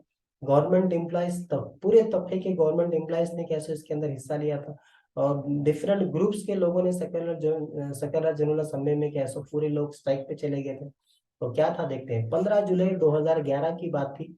हालांकि सकला जनुला सम्मेलन वो 13 सितंबर 2011 को शुरू हुआ था, लेकिन उससे पहले जो हालात पेश आए वो ये था कि 15 जुलाई 2011 को चीफ मिनिस्टर किरण कुमार रेड्डी को एम्प्लॉयज ने एक नोटिस दी थी कि हम स्ट्राइक पर जाने वाले हैं और एक डेडलाइन उन्होंने दी थी, वो थी 1 अगस्त 2011। 1 अगस्त 2011 को अलहदा तेलंगाना को लेकर अगर प्रोसेस स्टार्ट नहीं किया गया, कार्रवाई तश्कील नहीं दी गई अलहदा तेलंगाना रियासत को लेकर, तो 11 जुलाई 2011 को इन्होंने कैसा नोटिस दी थी कि 1 अगस्त 2011 तक अगर सरकार ने अलहदा तेलंगाना रियासत की तश्कील अंजाम नहीं दी, कार्रवाई शुरू नहीं की, तो ये स्ट्राइक पे जाएंगे। डेट अभी फिक्स नहीं की थी, लेकिन डेट जो अनाउंस हुई थी वो 6 सितंबर 2011 थी। 6 सितंबर 2011 को वो सकला जनुला सम्मेलन में जाने वाले थे, लेकिन उसी वक्त गणेश फेस्टिवल आ गया था। तो गणेश फेस्टिवल को मद्देनजर रखते हुए 13 सितंबर यहाँ पे ईयर नहीं दिया गया, 2011 को ये मुलतवी कर दिया गया था, पोस्टपोन कर दिया गया था। तो 12 सितंबर 2011 की बात थी। तेलंगाना राष्ट्र समिति की क्या सो करीमनगर में एक बहुत बड़ी जना गर्जना के नाम पे एक बहुत बड़ा प्रोग्राम मुनक्किद किया गया था। तो उसी पार्टी में, उसी करीमनगर की जो क्या बोलते पब्लिक मीटिंग थी, जिसको जना गर्जना के नाम से केसीआर साहब ने मुनक्किद किया था, वहां से कैसे उन्होंने ऐलान किया था कि सकला जनुला सम्मेलन 13 सितंबर 2011 को शुरू होगा। ओके, 13 सितंबर 2011 को शुरू होगा। तो ये जनगणना सभा हुई कब थी? 12 सितंबर 2011 को मुनक्किद की गई थी। टीआरएस पार्टी ने करीमनगर में मुनक्किद की थी, लेकिन अब 12 सितंबर 2011 को ऐलान कर दिया गया था कि 13 सितंबर 2011 से सकला जनुला सम्मेलन क्या सो स्टार्ट होगा। तो वो क्या था आप देखते हैं। ठीक है, तो 13 सितंबर 2011 को सकला जनुला सम्मेलन शुरू होगा, ऐसा केसीआर साहब ने ऐलान किया था। 12 सितंबर 2011 जना गर्जना जो सभा करीमनगर में मुनक्किद हुआ था, उस प्रोग्राम से उन्होंने ऐलान किया था। बहरहाल काफी सियासी जमातें और एम्प्लॉयज यूनियन और पॉलिटिकल जेएसी, ये सब क्या है सो जना गर्जना में कैसे इन्होंने हिस्सा लिया, और वहीं पे केसीआर साहब ने यहाँ पे लिखा हुआ है कि अनाउंस किया कि 11 सितंबर 2011 से क्या है सो सकला जनुला सम्मेलन शुरू होगा। तो इन हालात में सकला जनुला समय शुरू हुआ। तमाम ऑल पीपल स्ट्राइक उसको कहा जाता है। 13 सितंबर 2011 से क्या है सकला जनुला समय शुरू हुआ। पूरे तेलंगाना क्या सो हल चुका था, जहां बोले और फिर से चक्का जाम, रास्ता रोको, रैलीज, पूरे तेलंगाना की पूरी आवाम कैसे स्ट्राइक में है। और खासतौर से गवर्नमेंट एम्प्लॉयज ये ड्यूटी को नहीं जा रहे, पूरे ऑफिस को ताला पड़ गया। सरकारी जो ऑफिस थे, दफ्तर थे, उन सब दफ्तरों पे ताला। स्टूडेंट्स क्या है स्कूल छोड़कर कैसे प्रोटेस्ट कर रहे, रोडों पे कैसे बैठ गए जाके। और उसी तरीके से एम्प्लॉयज अपने ड्यूटीज को गए ही नहीं। सिंगरेनी वर्कर्स भी क्या है ड्यूटीज को नहीं गए, पैरालाइज हो गया पूरा। उसी तरीके से स्टेट कैपिटल और उसी तरीके से तेलंगाना की जो अजलाओं में जो गवर्नमेंट ऑफिस थे वो पूरी तरीके से बंद हो गए। लॉयर्स कैसे कोर्ट को जाना इन्होंने छोड़ दिया। 16 सितंबर 2011 की बात है। 16 सितंबर 2011 स्वामी गौड़ को अरेस्ट कर लिया पुलिस ने, लेकिन लोगों ने एहतजाज किया तो फिर स्वामी गौड़ को छोड़ दिया गया। गवर्नमेंट के टीचर्स और प्राइवेट स्कूल मैनेजमेंट ये भी कैसे सकला जनुला सम्मेलन में शामिल हो गए। उसी बात गवर्नमेंट ने कैसे एक ऑर्डर इशू किया, एक नोटिस इशू की कि हम इस्मा का प्रयोग करेंगे, यानी एसेंशियल सर्विस मैनेजमेंट एक्ट। ये स्टैंप एंड रजिस्ट्रेशन डिपार्टमेंट के ऊपर कैसे लागू करेंगे। इमरजेंसी सर्विसेज एसेंशियल सर्विसेज के अंडर में आता है, इनको स्ट्राइक पे जाने का कोई हक नहीं है। तो उसके तहत कैसे हम इन मुलाजिमीन के ऊपर कार्रवाई करेंगे, तो सरकार ने धमकी दी। 19 सितंबर 2011 की बात है। 1,90,000 लोग तेलंगाना के जो एम्प्लॉयज थे, खासतौर से outsourcing employees, contract employees, contract lecturers और national rural employment guarantee scheme के तहत काम करने वाले इन सब लोगों ने क्या है सो स्ट्राइक कर दी। तेलंगाना में पूरा बंद पड़ चुका था on the same day. Same day का मतलब क्या है, 19 सितंबर 2011। यहाँ पे मैं फिर से लिखता हूँ 19 सितंबर, ओके, 2011। आरटीसी की पूरे चक्का जाम। आरटीसी भी अब सकल जनुला समय में कैसे शामिल होगी। उसी दिन यानी 19 सितंबर 2011 को पूरे नेशनल हाईवेज के ऊपर क्या बोलते पूरे तेलंगाना के लोग जहाँ जहाँ भी हाईवेज के आसपास जो गांव थे वो पूरे कैसा हाईवे के ऊपर आके बढ़ गया। नेशनल हाईवे पूरा जाम, ट्रैफिक जा ही नहीं सकती थी खैर से। उसी दिन, ओके, उसी वक्त क्या है सो निजाम कॉलेज और उस्मानिया यूनिवर्सिटी में झड़पें भी स्टूडेंट्स और पुलिस के बीच में। जाहिर बात है पुलिस फिर वही से अपने लाठीचार्ज, टीयर गैस का पुलिस ने प्रयोग किया, इस्तेमाल किया। 21 सितंबर 2011 मेडिकल और हेल्थ उन्होंने भी क्या, उनके जेएसी ने भी क्या अनाउंस किया। अब वो भी सकला जमुना सम्मेलन में शामिल हो चुके थे। 21 सितंबर 2011 को मेडिकल वाले भी क्या जेएसी ने अनाउंस कर दिया कि वो भी स्ट्राइक के अंदर आ जाएंगे। और एम्प्लॉयज ने पूरी अपने फैमिली यानी खानदान को लेकर यानी बीवी बच्चों को सबको लेकर जो टेंट, ये स्ट्राइक टेंट में जहां भी चलती वहां पे क्या टेंट के अंदर अपनी फैमिलीज को लेकर लोग दीक्षा पे बैठे। मौना दीक्षा या महादीक्षा जिसको कहा जाता है उसमें बैठे। 21 सितंबर 2011 की वो बात थी। 22 सितंबर 2011, 10 दिन पूरे हो चुके थे। तो न्यू डेमोक्रेटिक पार्टी ने खम्मम में एक रोरिंग रोरिंग क्राई यानी पोरू गर्जना। पोरू गर्जना का मतलब रोते हुए चिल्लाना, यानी अलहदा तेलंगाना रियासत की तहरीक को चलाने का यानी एक अंदाज इस तरह से भी था कि इस नाम से भी उन्होंने 22 सितंबर 2011 को न्यू डेमोक्रेटिक पार्टी ने खम्मम में क्या है सो पोरू गर्जना या रोरिंग क्राई के नाम पे क्या है सो एक प्रोग्राम मुनाफिद किया था। उसी तरीके से 24 सितंबर 2011 की बात है, जेएसी ने रेल रेल रोको यानी पूरी तरीके से ट्रेनों को रोक दिया गया था। और पूरे तेलंगाना के जो लोग क्या है सो पूरे उसमें शामिल हुए थे ताकि सेंटर को भी पता चले कि पूरे तेलंगाना के लोग क्या चाह रहे हैं। तो रेल रोको पूरा तकरीबन पूरे लोगों ने, हर किस्म के हर कास्ट के लोगों ने कैसे उसमें पार्टिसिपेट किया था और मुख्तलिफ अंदाज में इसमें हिस्सा लिया था। उसी दिन 24 सितंबर 2011 की बात है, देखिए फिर वही बात चली। 24 सितंबर 2011 की बात है, water board, metro water board, इन्होंने भी क्या है सो अपना जॉइंट एक्शन कमेटी बना दी थी। और इन्होंने जॉइंट एक्शन कमेटी को बनाया था 24 सितंबर 2011 को मेट्रो वाटर बोर्ड के एम्प्लॉयज ने। 25 सितंबर 2011 की बात है, ऑल पार्टी मीटिंग या समावेशम या मीटिंग कैसे मुनाकिद किया गया था, जेएसी ने मुनाकिद किया था दिल्ली में। उसी वक्त ग्रुप वन के एग्जाम के मेंस के एग्जाम्स कैसे हैदराबाद में चल रहे थे। तो पुलिस ने काफी सिक्योरिटी लगाकर कैसे उस एग्जाम को कंडक्ट किया, मुनाकिद किया। 2 सितंबर 2011 की बात ही अलहदा तेलंगाना को लेकर जो मुलतवी कर रही थी मरकजी हुकूमत। तो 2 सितंबर यानी गांधी जी का बर्थडे यानी जयंती। तो राजघाट यानी गांधी जी की समाधि पर जाके इन्होंने साइलेंट प्रोटेस्ट यानी जो काले पट्टे वट्टे लगा के किसी से बात नहीं करते हुए पूरे तेलंगाना के लोग जो खाली खासतौर से जो नुमाइंदे थे वहां जाके दिल्ली में बापू जी की समाधि पर जाके बैठे 2 अक्टूबर 2011 को। उसी तरीके से 11 अक्टूबर 2011 को इन्होंने क्या है सो रोड के ऊपर काफी बड़ा एहतजाज किया, महाधरना जिसको कहा जाता है 11 अक्टूबर 2011। उसी तरीके से तेलंगाना की तहरीक में उसी दिन क्या हुआ था कि ट्रांसपोर्ट एक्सरसाइज एक्साइज यानी आबपाशी एक्साइज डिपार्टमेंट, फॉरेस्ट डिपार्टमेंट, ये यूनिफॉर्म सर्विसेज के डिपार्टमेंट से। तो ये यूनिफॉर्म के साथ इन्होंने क्या सो रोडों पे क्या सो धरना किया था। यूनिफॉर्म के जो एम्प्लॉयज रहते उनको उनके ऊपर काफी पाबंदियां रहती, लेकिन फिर भी उन चीजों का अपने ऊपर क्या एक्शन होगा उनका लिहाज ना करते हुए ये लोग क्या सो रोडों पे सड़कों पे कैसे उन्होंने धरना किया था। और उसी वक्त तेलंगाना के जो टीचर्स थे उन्होंने भी धरना कंडक्ट किया था, रास्ता रोको किया था। उसी तरीके से 48 घंटे का कैसो 15 और 16 अक्टूबर 2011 को रैल लोको का कैसो ऐलान जेएसी ने किया था। लेकिन तो पूरे तेलंगाना के लोग ट्रैक पर, रेलवे ट्रैक्स पर बैठने वाले थे, लेकिन एम्प्लॉयज यूनियन ने ये कहा कि 15 अक्टूबर को वो मुलतवी किया जाता है रेल रोको, और बजाय 15 अक्टूबर के वो 16 अक्टूबर को मुनक्किद किया जाएगा। और 16 अक्टूबर को रेल रोको हुआ। काफी लोगों ने कैसे एहतजाज में शिरकत की, पूरा फिर से ट्रेन बंद कर दिए गए। पूरे लोग जहाँ जहाँ भी ट्रैक के आसपास जो भी गांव थे, इलाके थे, लोग पूरे जाके ट्रैकों पे बढ़ गए। अब कितने लोग को हटाएंगे पुलिस और इंतजाम में, हजारों लोगों को लाखों की तादाद में तो हटा नहीं सकते।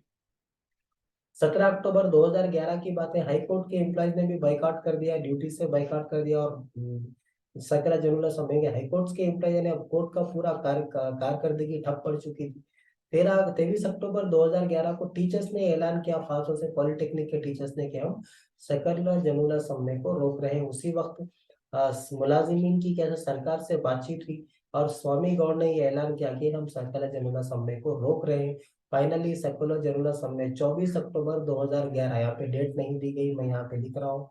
ओके, 24 अक्टूबर 2011 को सकला जमुना समय 22 दिन की अपनी जो उरूज पे पहुंच चुका था, काफी सरगर्माहट जो चल रही थी, उस हालत में स्वामी गौड़ ने ऐलान किया कि हम सकला जमुना समय को रोक रहे हैं। सकला जमुना समय रोक दिया गया। उसके बाद हम देखते हैं सागर हरम, काफी अहम टॉपिक है, देखते हैं काफी क्वेश्चंस पूछे जा सकते हैं। खास तौर से एकेडमी की बुक लाइन टू लाइन पढ़िए, जहां जहां मिस्टेक्स है मैं उसको रेक्टिफाई कर रहा हूँ। और आप बाकी तो हर स्टेटमेंट, जैसा जो 18 चैप्टर का जो फर्स्ट स्टेटमेंट था, कॉन्स्टिट्यूशनल इंस्टीट्यूशंस को लेकर किसने कहा था, अम्बेडकर ने कहा था, इंपॉर्टेंट बिट पूछा जा सकता। तो इन सब चीजों को आप ध्यान में रखिए, आगे की हम टॉपिक देखेंगे। तो सागर आरम चल रहा था, देख लेते हैं सागर आरम भी। तो काफी तफसीलात है, सवाल किसी भी तरीके से पूछे जा सकते। तो सागर आरम क्या था देखेंगे। सकला जलालुल समय हम देख चुके थे। तो ये हुसैन सागर जो है, तो वो जो लेक जो है उसके चारों तरफ पूरे लोग कैसे जमा होना, उसी को सागर आरम कहा गया था। एक्चुअली तेलंगाना मार्च के नाम से मुनक्किद करने वाले थे वो 30 सितंबर 2012। क्यों? क्योंकि सकला जलालुल समय कब खत्म हुआ था? 24 अक्टूबर 2011। ओके, शुरू कब हुआ था? सितंबर 13 2011। तो सितंबर का वो महीना तकरीबन सितंबर 2012, यानी सकला जरूरत समझने की 1 साल तकरीबन मुकम्मल होने पर, हालांकि वो एक 22 20 25 दिन जो भी बाकी है, लेकिन तकरीबन 1 साल पूरा हो रहा था, शुरू होके तो 1 साल हो चुका था। तो उसकी याद फिर से ताज़ा करने के लिए क्या है सो तेलंगाना मार्च क्या है सो मनाया जा रहा था, या सागरा हरम। इसकी तफसीलात बाद में, इसको सागर हरम क्यों कहा गया वो सब तफसीलात हम देखेंगे। बहरहाल पूरी हुसैन सागर के अतराफ क्या है सो लोग, जितने भी तेलंगाना के लोग, ये पूरे जमा हो जाना होते, वो एहतजाज था। तो अब देखते हैं क्या था एक्चुअली तेलंगाना मार्च। ये क्या था कि तेलंगाना अलहदा तेलंगाना रियासत को लेकर बिल पार्लियामेंट में पेश किया जाए। सेंट्रल गवर्नमेंट क्या है सो दस्तूरी तरीके पर क्या है सो जो भी प्रोसीजर यानी जो भी सिस्टम है अलहदा तेलंगाना रियासत की तश्कील को शुरू कर देनी चाहिए दस्तूरी अंदाज में। तो इस तरीके से इस मुतालिबों को लेकर तेलंगाना मार्च कैसे मुनक्किद किया गया था। बाद में इसका नाम सागर हरम रख दिया गया था। तो वो क्या था उसकी तफसीलात देखते हैं। एक्चुअली 7 जुलाई 2012 की बात थी कि जॉइंट एक्शन कमेटी ने एक अनाउंसमेंट किया था, खासतौर से चेयरमैन जो उसके थे कोदंडा राव ने, इन्हों कहा था, इन्होंने एक ऐलान किया था, चलो हैदराबाद, या तेलंगाना मार्च किस दिन होगा? 30 सितंबर 2012 को होगा, ताकि गर्दन झुका सके हम किसकी, मरकजी और रियासती हुकूमत की गर्दन को झुका सके। यहाँ पे लिखा हुआ नेक, ओके, अलहदा तेलंगाना रियासत को पाने के लिए। तो जेसी ने जैसे ही अनाउंसमेंट किया क्या, और ये भी कहा कि हम पूरे जो गांव गांव के जो लोग हैं उनको बेदार करेंगे, पूरे क्या बोलते हैं, हर घर तक क्या है सो कारकुन पहुंचेंगे, और हर घर से लोग क्या है सो सागरा हरम यानी नेकलेस रोड पर पहुंचेंगे। चलो हैदराबाद का जो हमने नारा दिया, सब तो हैदराबाद को आ जाएंगे। किस दिन? 30 सितंबर 2012। तो उसी दिन, यानी किस दिन की बात चल रही है, राइट? तो उसी दिन ये हुआ, तेलंगाना मार्च की पब्लिसिटी का शेड्यूल अनाउंस कर दिया गया था। किस दिन की बात चल रही है ये, यहाँ पे देखिए, इधर गया, यस, 7 जुलाई 2012 की बात चल रही है। उसी दिन ऑन दी सेम डे पूरा शेड्यूल कैसा अनाउंस कर दिया कि किस तरीके से पब्लिसिटी होगी, लोगों तक बात पहुंचाई जाएंगी। चलो मार्च, चलो हैदराबाद मार्च करना है, कब? 30 सितंबर 2012 को पूरे हैदराबाद को आना है। ओके, बराबर। तो ये कौन से दिन की बात थी? अनाउंसमेंट 7 जुलाई 2012 की बात थी, पूरा शेड्यूल बना दिया गया था। 9 जुलाई 2012 की बात थी कि मानिकेश्वर नगर में कैसे एक रैली हुई थी, तो उस्मान यूनिवर्सिटी के पास। और उसी तरीके से एक क्या बोलते हैं, एक पुनारी पुनरांकिता दीक्षा। पुनरांकिता का मतलब क्या है बोले तो फिर से एक बार कैसो दोहराना। तो पुनरांकिता दीक्षा ये एक शकल, जिसे मैंने कहा कि अभी सकल जमुना समझने का तकरीबन 1 साल हो चुका था। उसकी शुरुआत होके कब शुरू हुआ था? वो 13 सितंबर 2011 को शुरू हुआ था। पुनरांकिता वो तो फिर से एक बार, ओके। तो इसका ऐलान किया गया था, एक्चुअली एक दीक्षा कैसो रखी गई थी, तो 16 जुलाई 2012 की बात है, एक रैली निकाली गई थी कावातू के नाम पे, परेड के नाम पे। उसके बाद 17 सितंबर 2012 की बात है, तो 1948 17 सितंबर हैदराबाद स्टेट को हिंदुस्तान में मिला दिया गया था। तो उस दिन लिबरेशन डे इन्होंने बनाया था। 14 सितंबर 2012 की बात है, जेसी ने क्या है सो तेलंगाना मार्च का नाम क्या है सो सागरा हारम रख दिया था। तो सागरा हारम का ऐलान कब किया गया था? 7 जुलाई 2012 को क्या है सो ऐलान किया गया था तेलंगाना मार्च के नाम पर। लेकिन उसको बाद में उसका नाम तब्दील करके क्या है सो 24 सितंबर 2012 को क्या नाम रखा गया उसका? तेलंगाना मार्च से नाम बदलकर सागरा हारम उसका मार्च रख दिया गया। 25 सितंबर 2012 की बात है, पूरे जो कारकुन थे सब मिलके क्या है सो प्रणब मुखर्जी के पास पहुंचे। क्यों?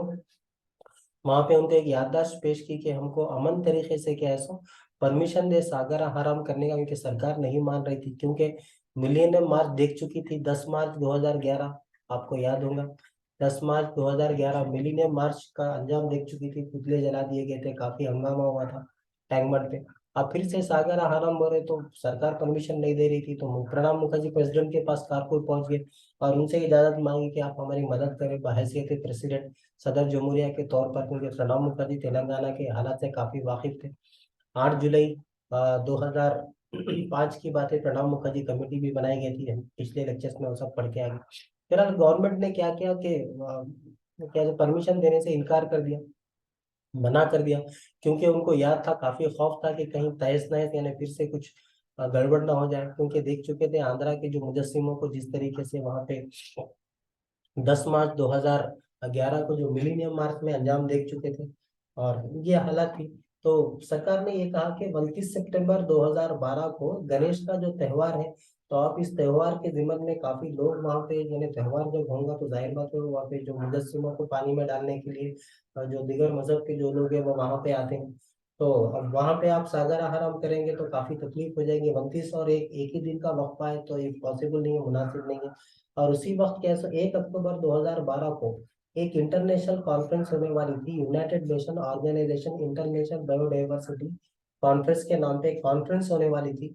और ये कॉन्फ्रेंस में, क्योंकि ये कॉन्फ्रेंस को भी क्या सो एक क्या एक तरीके से उस पर भी असर पड़ेगा, इन सब हालात को मद्देनजर रखते हुए सरकार ने कहा कि हम परमिशन नहीं देंगे। लेकिन पॉलिटिकल जेसी ने एक रिटर्न अश्योरेंस दिया, एक लिख के दिया कि हम जिम्मेदारी लेते हैं कि हम सिर्फ अमन पूरमन तरीके से वहां पे एहतजाज करेंगे, किसी तरह की गड़बड़ वहां पे नहीं होगी। जब रिटर्न में जब लिख के दिया, तो सरकार जो उसी वक्त कैसो जो तेलंगाना से ताल्लुक रखने वाले जो वुजरा थे या मिनिस्टर्स थे, वो भी जाके चीफ मिनिस्टर से उन्होंने बात की। तो सब लोगों ने जब मिल के तयफुन दिया, रिटर्न में जेसी ने दिया कि हम जिम्मेदारी लेते हैं, पूरमन तरीके से होगा।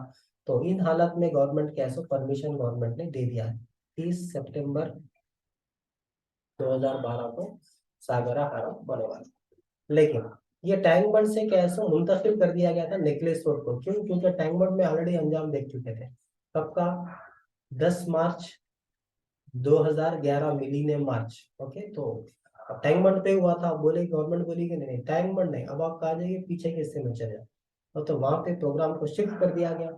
और खास संजय पार्क से लेकर नेकलेस रोड पे प्रोग्राम होने वाला था। और काफी पुलिस ने, हालांकि सरकार ने तो परमिशन दे दी, लेकिन पुलिस ने काफी रुकावटें खड़ा कर दी थी। और तो काफी लोगों को क्या है सो हैदराबाद तक आने में क्या है सो काफी रुकावटों का सामना करा। जाम बने हुआ रास्ता रोको ने बैरिकेड्स लगा दिए, कोई भी दिगर दिगर अजलाओं से नई डिस्ट्रिक्ट से हैदराबाद में आ नहीं पा रहे थे लोग। तो इन हालातों के दरमियान कैसो गन पार्क और उसी तरीके से इंदिरा पार्क, खैरताबाद के फ्लाईओवर, सिकंदराबाद की क्लॉक टावर्स और दीगर मुकामात से काफी रैलीज की शक्ल में लोग निकले। 11 बजे का टाइम था, पूरे लोग नेकलेस रोड पे पहुंच चुके थे। गवर्नमेंट ने खास तौर से मीडिया को ये कह दिया था कि आप ना जाएं। क्यों? क्योंकि वो मिलीनियम मार्च में कैमरे कैमरे तोड़े थे, वो जो भी आंध्रा के जो टीवी न्यूज चैनल्स थे, उन्हें कैमरे लेकर पानी में फेंक दिया था हुसैन सागर में। तो गवर्नमेंट ने खास तौर से मीडिया को कहा कि आप वहां पे मत जाएं, सिर्फ कुछ जो तेलंगाना की जो तायद करने वाले जो क्या न्यूज चैनल्स थे सिर्फ वही जा पाए।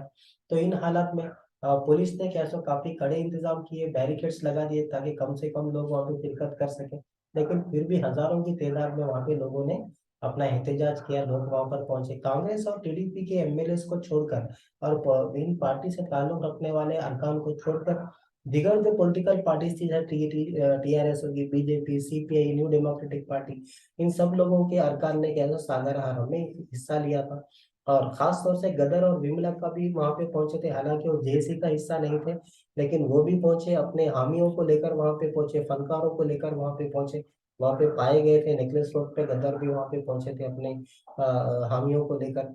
उसी तरीके से जो पीपुल्स ऑर्गेनाइजेशन यानी अवामी जो तंजीमें थी, स्टूडेंट्स, लॉयर्स, जर्नलिस्ट, और जो खवातीन की जो तंजीमें थी, उन सब लोगों ने क्या था सागर आहारों में हिस्सा लिया। उस्मान यूनिवर्सिटी में फिर से काफी लोग, पुलिस ने बैरिकेड्स लगा दिए ताकि स्टूडेंट्स बाहर ना निकल पाए और नेकलेस रोड तक नहीं पहुंच सके। स्टूडेंट को रोका जा रहा था, रैली की शक्ल में नहीं निकलने दिया जा रहा था। तो जाहिर बात है फिर से झड़प हुई स्टूडेंट्स और पुलिस के बीच में, तो उसका फिर वही अंजाम हुआ। स्टूडेंट ने पथराव किए पुलिस के ऊपर, पुलिस ने टीयर गैस छोड़ी, तो ये सब हंगामा हुआ। लेकिन इन सब हालात के मद्देनजर भी क्या है, सो काफी स्टूडेंट्स सागर आहारम तक पहुंचे यानी नेकलेस रोड तक पहुंचे, और काफी जोशो खरोश से क्या है, सो काफी तेजी के साथ, काफी शिद्दत के साथ क्या है, सो एहतजाज किया अलहदा तेलंगाना रियासत को लेकर।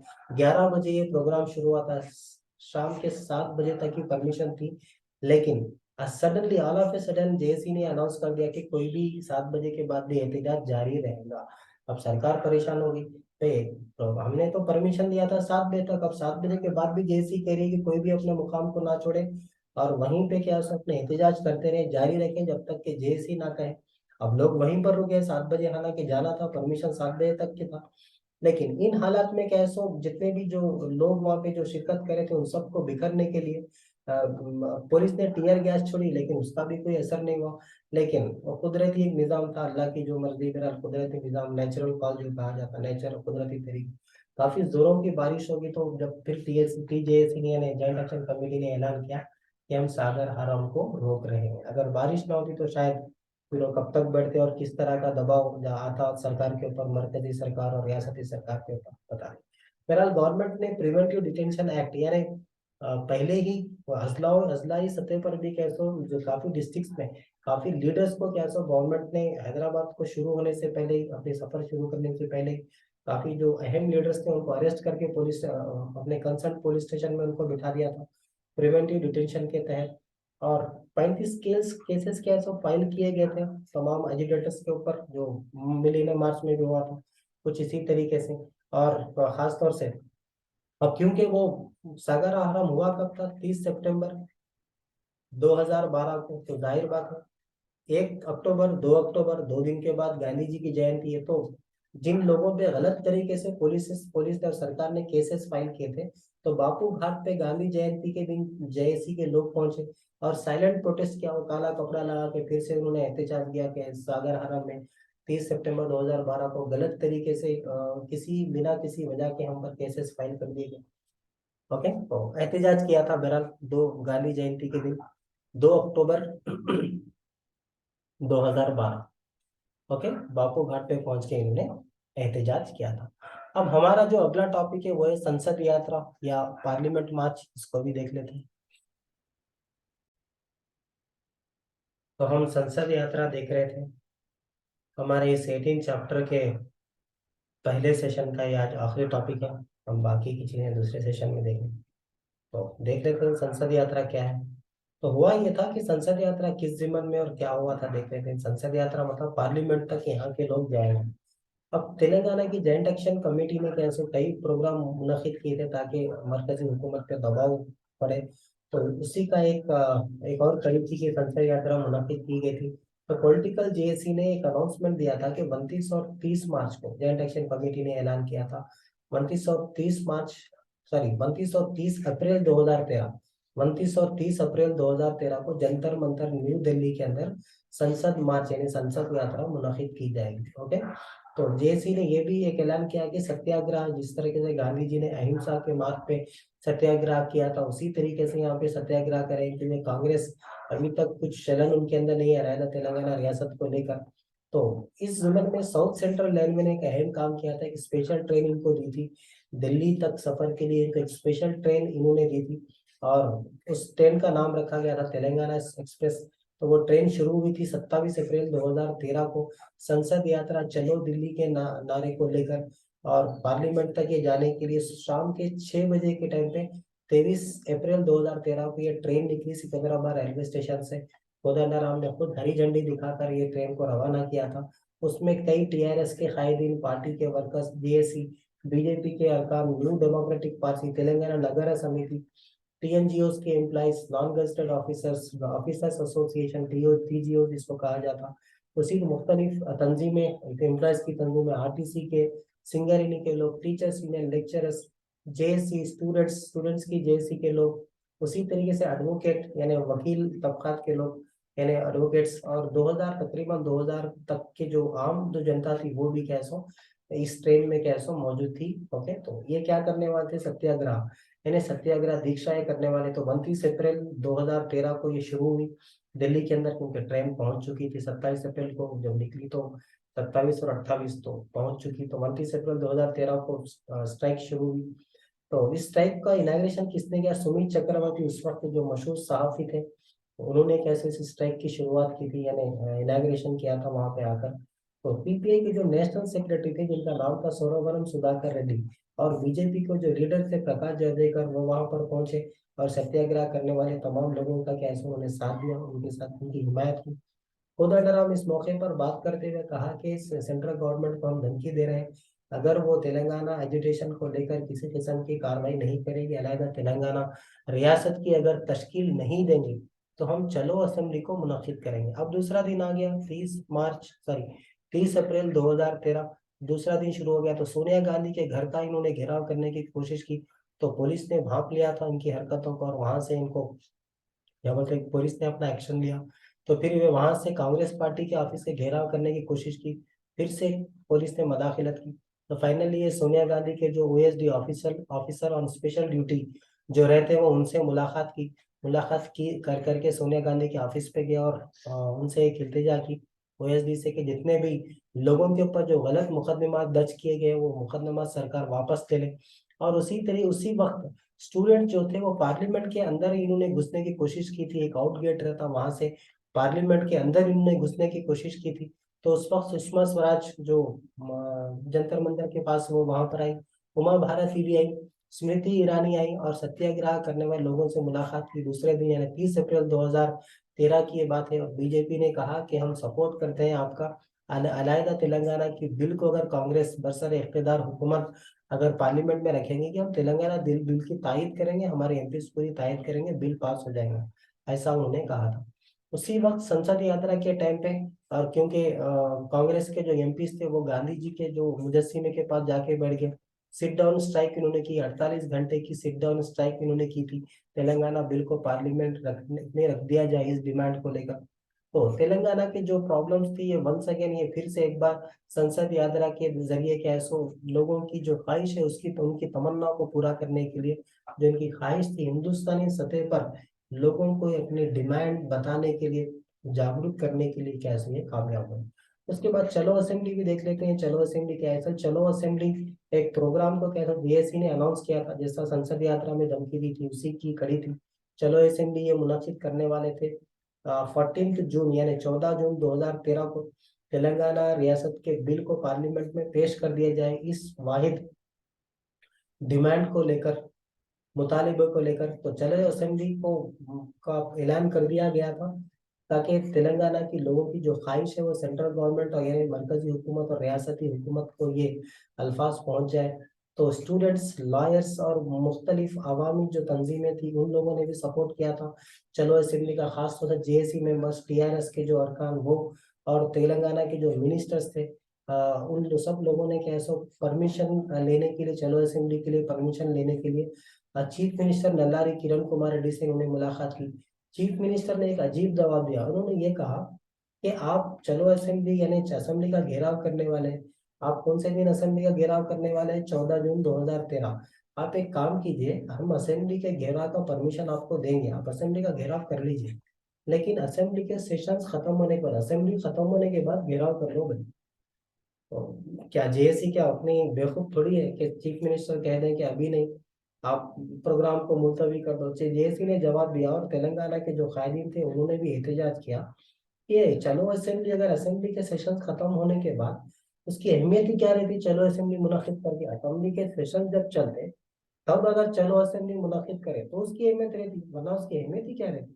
तो चीफ मिनिस्टर ने ऐसी लापरवाही से जवाब दिया था। बहरहाल इन हालात में भी गवर्नमेंट ने कड़े इकदाम किए, काफी लोगों को पहले ही अरेस्ट कर लिया था, बैंड ओवर कर दिया था, और काफी इनके ऊपर क्या गलत तरीके से यानी गैर कानूनी केसेस इनके ऊपर थोप दिए गए थे, चलो असेंबली को बचाने के लिए, क्योंकि ये देख चुके थे उस्मान यूनिवर्सिटी में फिर से वही पुलिस ने फिर से एक बार घेराव कर दिया, काकड़िया यूनिवर्सिटी में भी पहले से ही स्टूडेंट्स को अरेस्ट कर लिया गया हॉस्टल में ही। क्यों? क्योंकि अगर ये हैदराबाद पहुंच गई, असेंबली तक पहुंच गई, तो काफी मुश्किलात खड़ी हो जाती सरकार के लिए। तो काफी हर जगह बैरिकेड्स लगा दी गई, तो काफी पुलिस ने भी दबोचने की कोशिश की, अरेस्ट करने की कोशिश की। और गवर्नमेंट और आंध्रा के जो लोग थे इन्होंने अपनी तरीके से कैसे इस मूवमेंट को रोकने की कोशिश की, गलत केसेस यानी गैर कानूनी तौर पर इनके ऊपर केसेस फाइल कर दिए गए थे। लेकिन फिर भी हजारों की तादाद में कैसो शिरकत करने की कैसो कोशिश की। क्यों? क्योंकि सरकार भी देख चुकी थी किस तरीके से मिलीनियर मार्च चला, सागर आहारम चला, सड़क बंद चला, ये सब प्रोग्राम सक्सेसफुल है सरकार की पाबंदियों के बावजूद, ये सक्सेसफुल थे। अब सरकार अब चाह रही थी कि चलो असेंबली ना हो, क्योंकि फिर से कुछ ना कुछ तबाही होने के चांसेस रहते। तो इन हालात में चलो असेंबली को रोकने के लिए पूरी असेंबली के जहां अतराफ पूरे ब्लॉकेट्स कर दिए गए, रोडों को रोक दिया गया, हैदराबाद पूरी कैसो जहां जहां भी दिगर अजला से हैदराबाद की तरफ रास्ते आते थे उन सब रास्तों पे कैसो ब्लॉक कर दिया गया ताकि लोग ना पहुंचे।